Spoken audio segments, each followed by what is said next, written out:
L'entrepôt du bricolage, filiale du groupe Samsey, vous présente Si on parlait.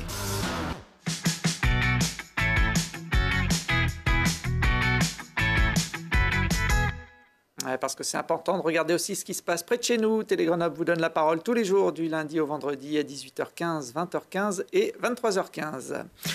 Pour les vacances de Pâques, on vous propose une sortie à la foire des rameaux, une visite de l'exposition consacrée aux mondes inconnus et une tranche de rire au festival du numéro de clown de Grenoble. Et pour parler de tous ces sujets, j'ai à mes côtés John Ness, le responsable communication de la foire des rameaux. Bienvenue. Bonjour. En face de vous, Snejana Benvenuti, membre du Bateau de Papier. C'est une compagnie qui organise le festival du numéro de clown de Grenoble. Bonjour. Bonjour. Puis vous êtes venu, alors il n'a pas son nez rouge, je ne sais pas s'il l'a d'ailleurs en spectacle, mais Jean-François Leclerc est un des clowns qui participera à l'édition 2019. Soyez le bienvenu également sur ce plateau. Et merci. Dernière invitée, Catherine Gauthier. Bonjour. Bonjour.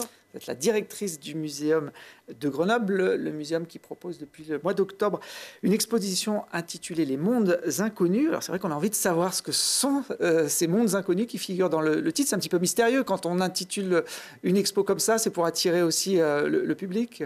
Parce qu'en fait, c'est la réalité, c'est exactement le sujet, c'est de parler des recherches qui sont menées actuellement dans les laboratoires grenoblois, sur l'origine de l'univers, par exemple, sur les planètes où l'on pourrait peut-être atterrir un jour avec un vaisseau, tout ce qui est encore inconnu dans la science et qui, quelque part, mobilise les chercheurs. C'est une forme de grande poésie.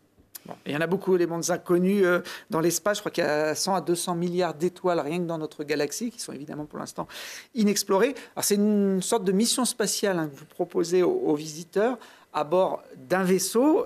Il s'appelle l'Ozugus, le vaisseau. Je vous propose d'ailleurs de faire connaissance avec le capitaine du vaisseau. Ici le capitaine du vaisseau Ozugus. Ceci est un message d'urgence, Le 10 août, nous avons percuté un astéroïde. D'après les techniciens, les dégâts sont importants. Actuellement, nous dérivons dans l'espace, à la recherche d'une planète pour nous poser d'urgence. Si vous recevez ce message, il est important... Réacteur!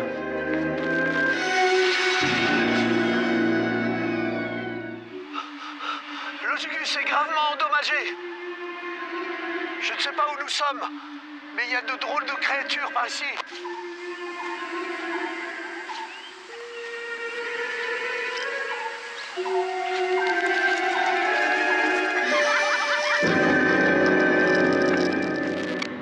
Ce bâtiment a l'air occupé. Je vais aller chercher de l'aide. Si jamais je ne reviens pas, vous saurez où me trouver.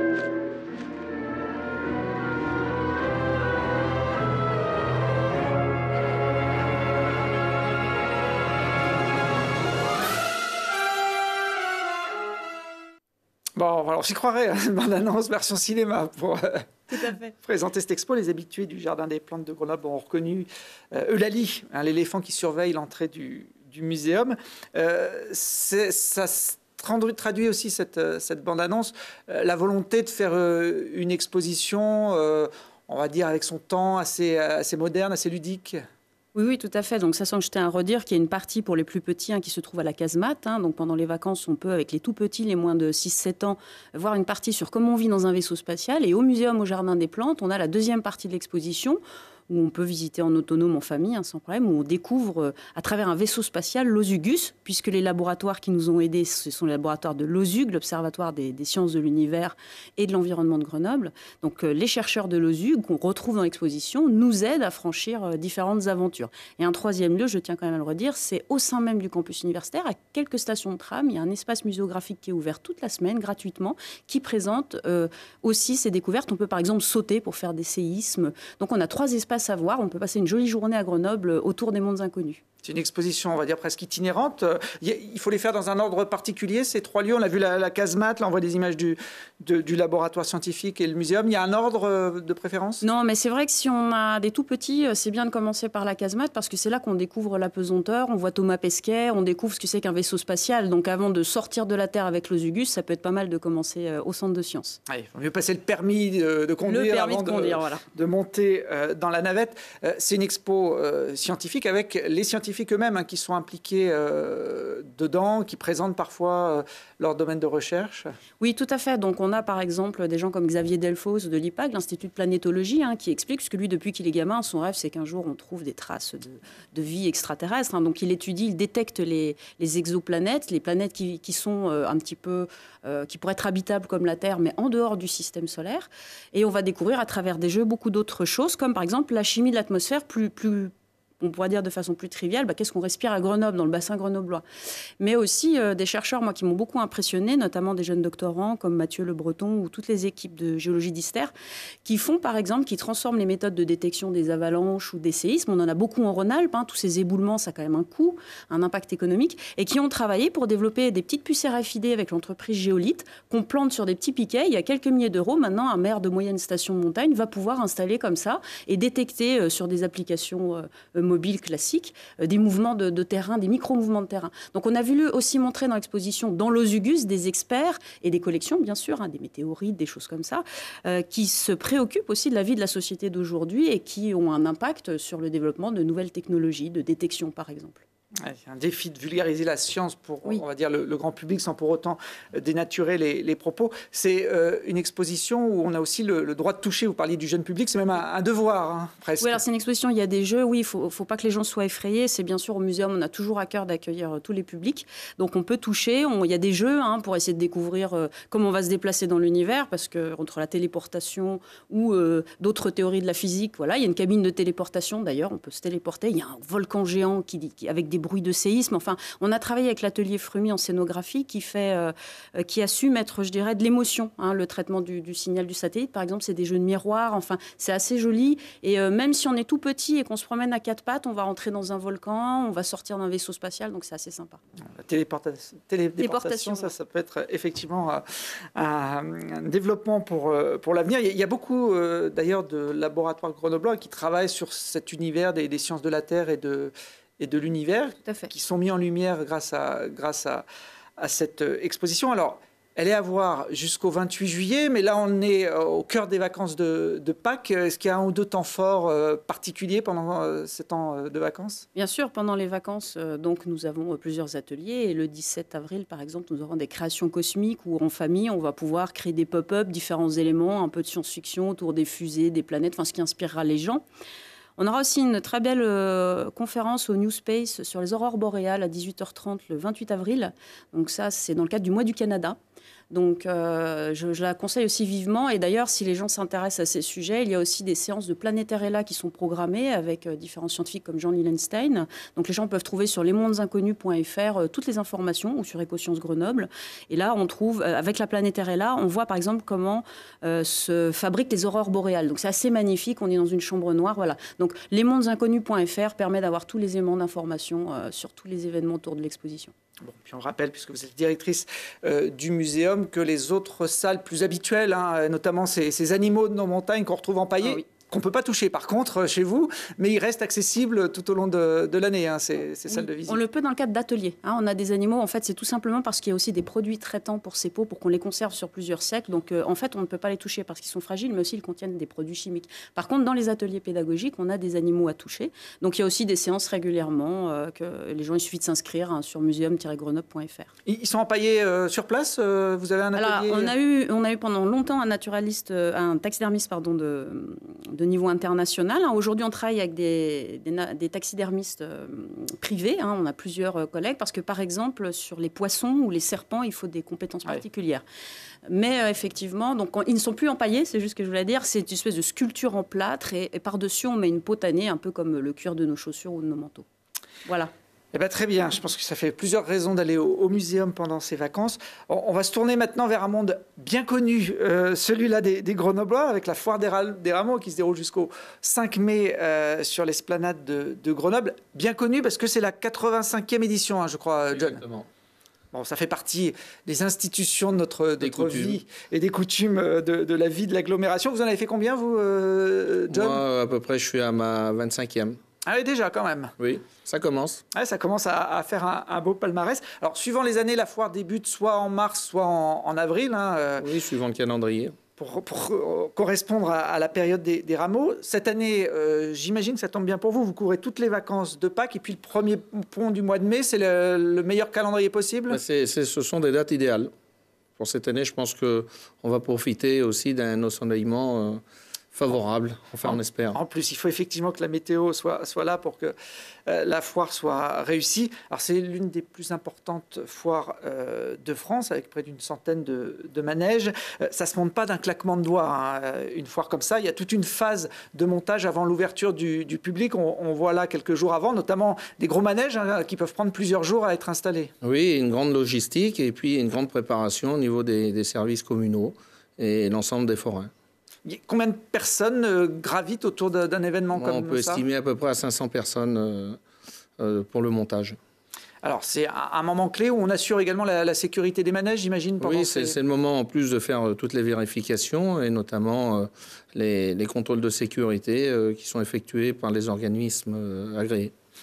Tout le monde a une place prédéfinie, parce que l'esplanade, elle est grande, mais elle n'est pas non plus immense. Comment ça se passe, le positionnement de chaque manège? On est obligé de combler tous ces mètres carrés et effectivement, chacun a son emplacement bien déterminé, bien défini par la mairie. Il y a une liste d'attente aujourd'hui de forains qui voudraient venir à Grenoble, mais pour l'instant, il n'y a pas la. Il y a toujours des listes d'attente, puisque nous, on attend toujours des nouveautés, des nouveaux manèges, ce qui permet à renouveler le parc, si vous voulez, de manèges.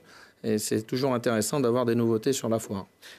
Vous, 25 années à Grenoble, votre manège, vous avez un manège à sensation, hein, Oui, moi j'ai le Booster M65. Combien de fois vous le montez et vous le démontez par an? Une dizaine de fois par an. Une dizaine de fois par an.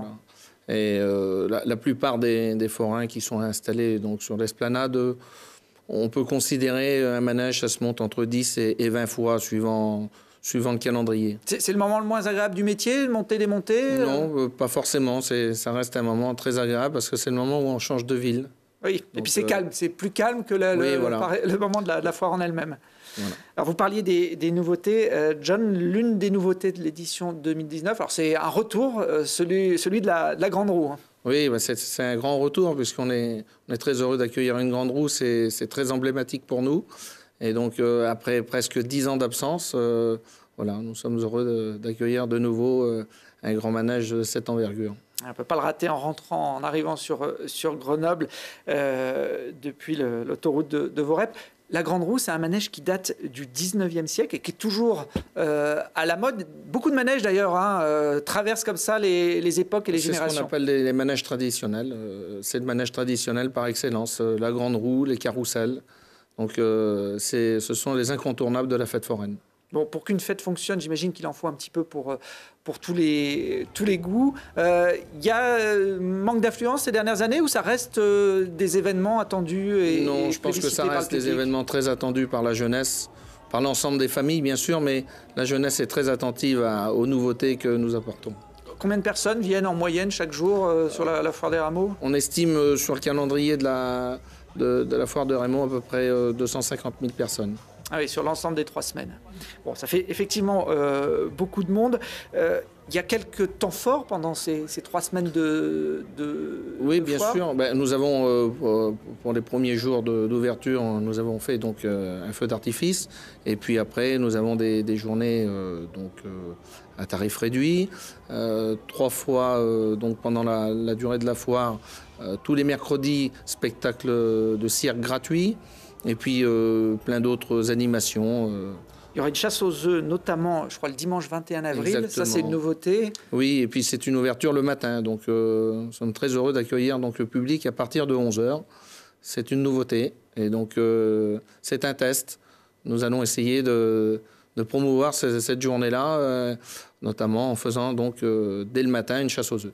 Non, parce que habituellement, la foire ouvre à partir de 14h jusqu'en soirée. Il y a également une journée à tarif réduit le mercredi 1er mai. 1er mai, exactement. Oui. C'est le jour où personne normalement ne travaille, à part vous. Exactement, c'est le moment où on espère avoir le plus de monde possible. Et ben voilà, j'espère en tout cas que l'édition 2019 se déroulera également sous le soleil, puisque les dates sont plutôt favorables.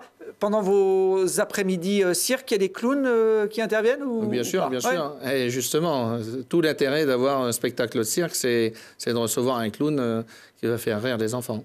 Bon, alors donc il va y avoir beaucoup de clowns sur le mois d'avril à Grenoble, puisqu'en plus de la foire, il y a un festival qui se déroule dans le parc Mistral, festival du numéro de clown. Snejana, vous faites partie de la compagnie Le Bateau de Papier, qui est une compagnie de théâtre de Grenoble spécialisée justement dans cette partie un peu particulière des arts du cirque.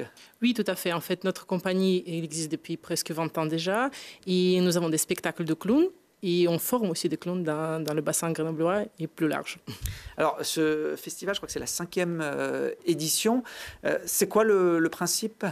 Le principe, c'est tout d'abord, si je vous dis maintenant un clown, vous allez imaginer un clown traditionnel du cirque. Ah oui, avec son nez rouge. Avec son nez rouge. Ce que nous, on veut montrer dans notre festival, que la palette clownesque aujourd'hui, la pratique clownesque aujourd'hui, elle est beaucoup plus large. Il y a différents types de clowns qui existent et on essaie de les rassembler à Grenoble pour montrer tout ce qu'il y a de l'art de clownesque d'aujourd'hui. Les différents styles. C'est un festival qui est ouvert aussi à des amateurs. On peut en tout cas candidater pour faire partie de la programmation. Tout à fait. Si vous voulez, le festival est centré autour de forme clownesque initiale, c'est le numéro. Le numéro clownesque dans notre festival ne doit pas dépasser 14 minutes et on accueille des professionnels mais aussi des amateurs. Alors les amateurs, bon, pour l'édition 2019, c'est fini, il faut candidater quand même un petit peu avant, mais en tout cas, ça permet des fois d'avoir des bonnes surprises. Alors il y en a quand même qui viennent avec le nez rouge, on le voit sur ces images, ça reste un outil pour les clowns. Tout à fait, oui, bien sûr. Bon, puis là, moi qui suis très physionomiste, je crois que j'ai reconnu Jean-François. Vous êtes un habitué de cet événement ? Ça va être la 3e année là, que j'y participe. En fait, je participe en clown et aussi avec les Poissons Voyageurs. Donc c'est un collectif de musique et on fait la musique donc avant les numéros, entre les numéros, on intervient aussi avec le public et donc voilà, on anime musicalement et j'ai la chance aussi de faire des numéros de clown donc cette année encore au sein du festival. Alors l'interaction avec le public, elle est aussi liée au lieu. C'est un tout petit chapiteau qui est monté sur le parc Mistral. Je crois qu'il y a 300 places. On est tout près des artistes. Tout à fait, oui, c'est très agréable, c'est à 180 degrés et si vous voulez, c'est un lieu très particulier parce que les clowns d'aujourd'hui, ils n'ont pas toujours l'habitude de se produire dans les vrais chapiteaux. Du coup, on offre cette possibilité aussi aux clowns à Grenoble. Alors, on peut pratiquement les toucher, ces clowns. On parlait des différents styles d'humour clownesque, je ne sais pas si le terme est juste, mais on va l'employer pour l'occasion. Vous, Jean-François, donc c'est plutôt de l'humour musical que vous aimez travailler, notamment avec ce trio là, des Poissons Voyageurs. Voilà, avec les Poissons Voyageurs et le Bateau de Papier, on a fait un spectacle, donc Si Capitaine, qui est du théâtre clownesque, donc c'est un spectacle musical et humoristique. Et donc c'est surtout, en fait, ça a été notre premier contact avec le théâtre clownesque, donc des spectacles plutôt musicaux humoristiques. Ouais. Bon, on vous voit, vous, c'est l'accordéon, votre instrument de prédilection. Exactement, ouais. C'est plus facile de faire rire en groupe on peut se reposer sur le copain ou c'est... Ça aide. Après, il y a beaucoup de techniques pour fluidifier le duo, le trio, pour pas qu'on se marche tous dessus, mais c'est clair que ça crée une énergie différente d'être en équipe, en chœur clownesque, que de jouer qu'en solo. Mais tout est possible, hein. Il faut faire de tout. Vous voulez tester vos numéros, vos créations avant de se produire en public? Est-ce que ce qui peut vous faire rire peut éventuellement faire un flop en public et puis inversement? La façon de travailler avec le Bateau de Papier, c'est de toujours tester avec le public. À un moment donné où le public est nécessaire pour faire avancer, parce que justement, comme vous venez de le dire, on ne peut pas anticiper où on sera drôle. On n'est pas ce genre de rôle là où on le croit. Il y en a qui se servent du festival. Là, il y a 300 personnes. Ça permet de prendre un petit beat sans que ce soit non plus une révolution. Ça peut servir aussi à ça, le festival, de venir tester des nouvelles choses? Si vous voulez, l'idée du festival est née de là. C'est-à-dire que nous, on propose chaque année au mois de janvier un grand stage de création clownesque où il y a des clowns, des personnes qui viennent chez nous pour créer des numéros. Et pour la première fois, le festival est né de l'idée qu'après ce mois de création, on teste avec le public.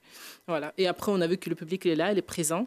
On est toujours le chapiteau qui est plein, d'entre 280 et 300 personnes chaque soir. Et du coup, on a continué en invitant des clowns de plus loin possible. On a toute la France, beaucoup d'Espagne, cette année Belgique. Voilà, chaque année, on reçoit beaucoup de clowns de différents pays d'Europe aussi. Non, mais voilà, il y a évidemment une ambiance très particulière sous ce petit chapiteau. Il y aura 4 représentations, du 17 au 20 avril. C'est chaque soir, je crois, à partir de 19h30. 19h30, tout à fait. Parc Paul Mistral, chapiteau du cirque Piédon qui nous accueille chaque année. Voilà, la famille Piédon qui pose son chapiteau un mois par an à Grenoble, qui fera donc une représentation, on va dire, de son spectacle classique à 16h chaque jour, et même les jours où vous êtes sur scène. Tout à fait. Du coup, du 13 avril au 8 mai, chaque jour à 16h, on peut voir la famille Piédon. On est au cœur, ils sont au cœur du parc Paul Mistral. Et du coup, nous, on profite de leur chapiteau 4 soirs du 17 au 20 avril. Bon, le cirque, le monde forain, il y a des passerelles souvent entre ces milieux. Déjà, vous partagez souvent l'esplanade avec les grands cirques. Oui, bien sûr. C'est un emplacement qui est fait exprès pour ça, d'ailleurs. Hein. Bon, là, la famille Piédon, c'est un chapiteau un peu plus petit, donc il peut rentrer dans le parc Mistral. Je crois que vous les connaissez d'ailleurs. Oui, très bien. Oui. Ils ont même de la famille sur la foire de l'Esplanade. Ah, bah voilà, c'est peut-être pour ça qu'ils viennent au même moment, pour pouvoir lier la vie familiale et la vie professionnelle. Voilà, en tout cas, j'espère qu'on vous a donné des bonnes idées pour ces vacances de Pâques. Merci d'être venus nous présenter vos différents projets. Nous, on va se retrouver dès demain pour d'autres aventures. Et puis, je précise que vous pouvez gagner des places pour la foire de Grenoble en scrutant les réseaux sociaux de Télé Grenoble dans les prochains jours. Merci à tous. Merci.